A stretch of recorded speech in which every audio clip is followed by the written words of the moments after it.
আজকের আলোচনা গাজার প্রায় ৪,০০০ বছরের পুরনো, মানে এক গভীর আর বেশ জটিল ইতিহাস নিয়ে। বিভিন্ন সভ্যতা, সাম্রাজ্য আর মানুষের উত্থান পতন সবকিছুর সাক্ষী এই অঞ্চল। আমরা একটা বইয়ের কিছু অংশ থেকে পাওয়া তথ্যের ভিত্তিতে এর গভীরে যাব। ঠিক বলেছেন।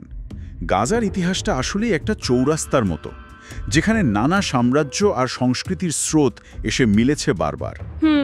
এর যে ভৌগোলিক অবস্থান, মানে লোকেশনটা, সেটাই একে সবসময় কৌশলগতভাবে গুরুত্বপূর্ণ করে তুলেছে। ধরুন, নেপোলিয়ান তো বলেছিলেন আফ্রিকার প্রবেশদ্বার, এশিয়ার দরজা। হ্যাঁ, মনে পড়ছে। এই অবস্থানটাই আসলে এর এত দীর্ঘ আর ঘটনাবহুল ইতিহাসের মূল কারণ। যদি একদম শুরুতে যাই, মানে ইতিহাসের একেবারে গোড়ায়, তাহলে দেখি গাজার প্রথম বসতি তেল আল সাকান, সেটা প্রায় ৩৩০০ খ্রিস্টপূর্বাব্দের। অনেক পুরনো।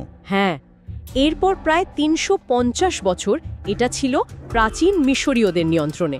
তারপর ১২০০ খ্রিস্টপূর্বাব্দ নাগাদ ফিলিস্তিনীয়রা এসে এটাকে তাদের একটা প্রধান শহরে পরিণত করে। এমনকি বাইবেলে যে স্যামসনের মৃত্যুর গল্পটা আছে, সেটাও তো এই গাজার সাথেই যুক্ত। ঠিক। আর এখান থেকেই কিন্তু এর ওই চৌরাস্তা চরিত্রটা আরও স্পষ্ট হয়। মানে এই সময় থেকেই গাজা হয়ে ওঠে মিশর আর কানান, মানে এখনকার লেভান্ট অঞ্চল, এর মধ্যে বাণিজ্যের একটা গুরুত্বপূর্ণ হাব। কী ধরনের বাণিজ্য চলতো তখন? যেমন ধরুন তেল, ওয়াইন, এইসব জিনিস এখান থেকে মিশরে যেত। তার মানে সেই শুরু থেকেই এর স্ট্র্যাটেজিক আর কমার্শিয়াল গুরুত্ব ছিল এনর্ম, মানে অপরিসীম। এটা শুধু এক টুকরো জমি না, এটা নিয়ন্ত্রণেরও ব্যাপার।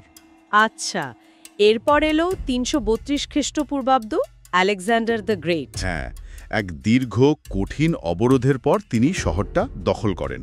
আর তারপর এটা হয়ে ওঠে হেলেনিস্টিক সভ্যতার, মানে গ্রিক সংস্কৃতি আর জ্ঞানচর্চার একটা কেন্দ্র। ঠিক। এরপর রোমান যুগ যখন এলো, পম্পেই দ্য গ্রেট শহরটাকে আবার নতুন করে গড়লেন। বিভিন্ন সম্রাট এটাকে সাহায্যও করেছেন। আর তখন তো নানা জাতির বাস ছিল এখানে, তাই না? গ্রিক, রোমান, ইহুদি, মিশরীয়, পার্সিয়ান। একদম, কত ভিন্ন ভিন্ন লোক। এটাই কিন্তু খুব আকর্ষণীয়, এই যে বহু সংস্কৃতির একটা সহাবস্থান, একটা মিশ্রণ। মানে হেলেনিস্টিক আর রোমান প্রভাব তো ছিলই, কিন্তু তার মধ্যেও স্থানীয় যে ঐতিহ্য, সেটাও কিন্তু টিকে ছিল। প্রশাসনিক দিক থেকেও কি গুরুত্বপূর্ণ ছিল? অবশ্যই। শহর চালানোর জন্য ৫০০ সদস্যের একটা কাউন্সিল বা বুল ছিল। এটা কিন্তু তখনকার প্রশাসনিক কাঠামোতে এর বিশেষ গুরুত্বটাকেই তুলে ধরে। সব শহরে এমনটা থাকতো না। আচ্ছা, এরপর বাইজেন্টাইন যুগ এলো, মানে পূর্ব রোমান সাম্রাজ্য। তখন এটা ধীরে ধীরে খ্রিস্টান অধ্যুষিত এলাকা হয়ে যায়। হ্যাঁ, আর ৩৯৬ থেকে ৪২০ খ্রিস্টাব্দের মধ্যে পুরনো যে প্যাগান মন্দিরগুলো ছিল, সেগুলো ভেঙে ফেলা হয়। এরপর ইতিহাসের আরেকটা বড় মোড় এলো ৭ম শতকে, ৬৩৫ খ্রিস্টাব্দ। মুসলিমদের আগমন। হ্যাঁ, মুসলিম বাহিনী ফিলিস্তিনের প্রথম শহর হিসেবে গাজা জয় করল, আর এটা খুব দ্রুত একটা গুরুত্বপূর্ণ ইসলামিক কেন্দ্র হয়ে উঠল। এখানেই তো ইসলামের নবী মুহাম্মদের সাল্লাল্লাহু আলাইহি সাল্লাম প্রপিতামহ হাশিম বিন আব্দ মানাফের সমাধি আছে বলে মনে করা হয়, মানে আল সাইয়্যেদ হাশিম মসজিদ। ঠিক। আর বিখ্যাত ইসলামী আইনবিদ ইমাম শাফেঈ, তার জন্মস্থানও তো গাজা। ঠিক। যদিও পরে, মানে ১১০০ খ্রিস্টাব্দে ক্রুসেডাররা শহরটা দখল করেছিল। কিন্তু বেশি দিন না, ১১৮৭ সালে সালাদিন আবার তা পুনরুদ্ধার করেন। হ্যাঁ, এরপর আইয়ুবী আর মামলুক শাসনেও গাজা কিন্তু মিশর আর বৃহত্তর সিরিয়ার মধ্যে একটা গুরুত্বপূর্ণ প্রশাসনিক কেন্দ্র হিসাবেই ছিল। তার মানে শাসক বদলালেও এর গুরুত্ব কমেনি না। ওর ওই যে কৌশলগত আর বাণিজ্যিক চরিত্র, ওটা কিন্তু মোটামুটি একই ছিল। ইসলামিক যুগেও এটা পূর্ব পশ্চিম বাণিজ্যের একটা রাস্তা ছিল। তবে হ্যাঁ, এটাও ঠিক যে বিভিন্ন সময়ে এর সমৃদ্ধি যেমন হয়েছে, তেমনি যুদ্ধ বা অবহেলার অবনতিও হয়েছে। এই উত্থান পতনটা এর ইতিহাসের সাথেই জড়িয়ে আছে আর কি। এরপর এলো অটোম্যান যুগ, ১৫১৬ সাল থেকে। অটোমান সাম্রাজ্যের অংশ হলো গাজা। তখন রিদওয়ান পাশার পরিবার প্রায় ১ শতাব্দী ধরে বেশ প্রভাবশালী ছিল এখানে, তাই না? তাদের সময়ে মসজিদ, হাম্মামখানা, বাজার এসব তৈরি হয়। হ্যাঁ, তারা বেশ কিছু নির্মাণ কাজ করেছিল। কিন্তু সময়ের সাথে সাথে, বিশেষ করে সমুদ্র বাণিজ্যের রুটগুলো যখন বদলাতে শুরু করলো, তখন গাজার গুরুত্ব কিছুটা হলেও কমে যায়। নেপোলিয়ানও তো এসেছিলেন অল্প সময়ের জন্য ১৭৯৯ সালে। হ্যাঁ, খুব অল্প সময়ের জন্য দখল করেছিলেন।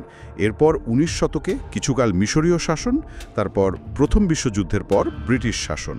অটোমান যুগে এর প্রশাসনিক ব্যবস্থাটা কেমন ছিল? তখন গাজাকে সানজাক বা জেলা হিসেবে দামেস্ক প্রদেশের অধীনে রাখা হয়েছিল। আর এর শাসকদের একটা বড় দায়িত্ব ছিল মিশর সিরিয়ার রাস্তাটা চালু রাখা আর মক্কায় যাতায়াতকারী হজ কাফেলাগুলোকে নিরাপত্তা দেওয়া, মানে সেই চৌরাস্তার দেখভাল করা আর কি। আচ্ছা। শুধু শাসন বা বাণিজ্য নয়, দুর্যোগও তো হানা দিয়েছিল। হ্যাঁ, ভূমিকম্প, প্লেগ, এইসব প্রাকৃতিক দুর্যোগও কিন্তু এই সময় গাজার জনজীবনকে বেশ কয়েকবার বিপর্যস্ত করেছে। এরপর আমরা ঢুকছি আধুনিক যুগে। এই সময়টা হয়তো অনেকের কাছে একটু বেশি পরিচিত। ১৯৪৮ সালের যুদ্ধের পর এটা গেল মিশরীয় প্রশাসনের অধীনে। ঠিক। কিন্তু ১৯৬৭ সালের ৬ দিনের যুদ্ধের পর ইসরায়েল এটা দখল করে নিল। এটা একটা বিরাট টার্নিং পয়েন্ট। আর এই দখলদারিত্বের বিরুদ্ধেই ১৯৮৭ সালে প্রথম ইন্তিফাদা বা গণ অভ্যুত্থান শুরু হয় এখান থেকেই। হ্যাঁ, ফিলিস্তিনি প্রতিরোধের একটা গুরুত্বপূর্ণ অধ্যায়। এরপর ১৯৯৩ সালের অসলো চুক্তি হল। কথা ছিল ফিলিস্তিনি কর্তৃপক্ষের অধীনে আসবে। হ্যাঁ, পিএ বা ফিলিস্তিনি অথরিটির কন্ট্রোলে এলো, কিন্তু তারপর আবার ২০০৭ সাল থেকে হামাস গাজা নিয়ন্ত্রণ করছে। আর তারপর থেকে তো আমরা দেখছি একাধিক সংঘাত, ইসরায়েলি অবরোধ, মানবিক সংকট, একটা জটিল পরিস্থিতি। আসলে এই আধুনিক সময়ের ঘটনাগুলো শুনলে মনে হয় যেন সেই হাজার বছরের ইতিহাসেরই প্রতিধ্বনি। সেই একই স্ট্র্যাটেজিক গুরুত্ব, বাইরের শক্তির নিয়ন্ত্রণ প্রতিষ্ঠার চেষ্টা, আর তার জবাবে উঠে আসা প্রতিরোধ। হ্যাঁ, প্রাচীন কাল থেকে আজ পর্যন্ত এই ভূখণ্ড বারবার দেখেছে সংঘাত আর দখলদারিত্ব। আবার প্রতিরোধের আগুনও জ্বলেছে এখান থেকেই। এই ধারাবাহিকতাটা বোঝা খুব দরকার। তাহলে এই যে দীর্ঘ আলোচনা, এতে আমরা দেখলাম গাজার মাটি আসলে কতটা ঐতিহাসিক স্তর বহন করছে। মানে হাজার হাজার বছর ধরে এত সাম্রাজ্য, সংস্কৃতি, ধর্ম, সংঘাত সবকিছুর পালাবদল একে আজকের এই জটিল কিন্তু অনন্য অবস্থানে এনেছে। একদম। প্রত্যেকটা যুগ, প্রত্যেক শাসক তাদের ছাপ রেখে গেছে। আর এই পুরো ইতিহাসটা জানার পর মনে একটা প্রশ্ন তো আসেই। হ্যাঁ, বলুন। এই যে প্রতিরোধ, এটা কি শুধুই দখলদারিত্ব বা অবিচারের মতো বাইরের কারণগুলোর প্রতিক্রিয়া? মানে যতক্ষণ সেই কারণগুলো থাকছে, সেই চাপটা থাকছে, ততক্ষণ কি এই প্রতিরোধের ধারণাটা সত্যি মিলিয়ে যেতে পারে? এটা একটা খুবই মৌলিক প্রশ্ন। সূত্রগুলো যেন এই দিকেই ইঙ্গিত করে। যতক্ষণ কারণ বিদ্যমান, ততক্ষণ কি প্রতিক্রিয়া শূন্য হতে পারে? এটা এমন একটা চিন্তা যা এই অঞ্চলের বর্তমান আর ভবিষ্যৎ বোঝার জন্য আমাদের হয়তো আরও ভাবা দরকার।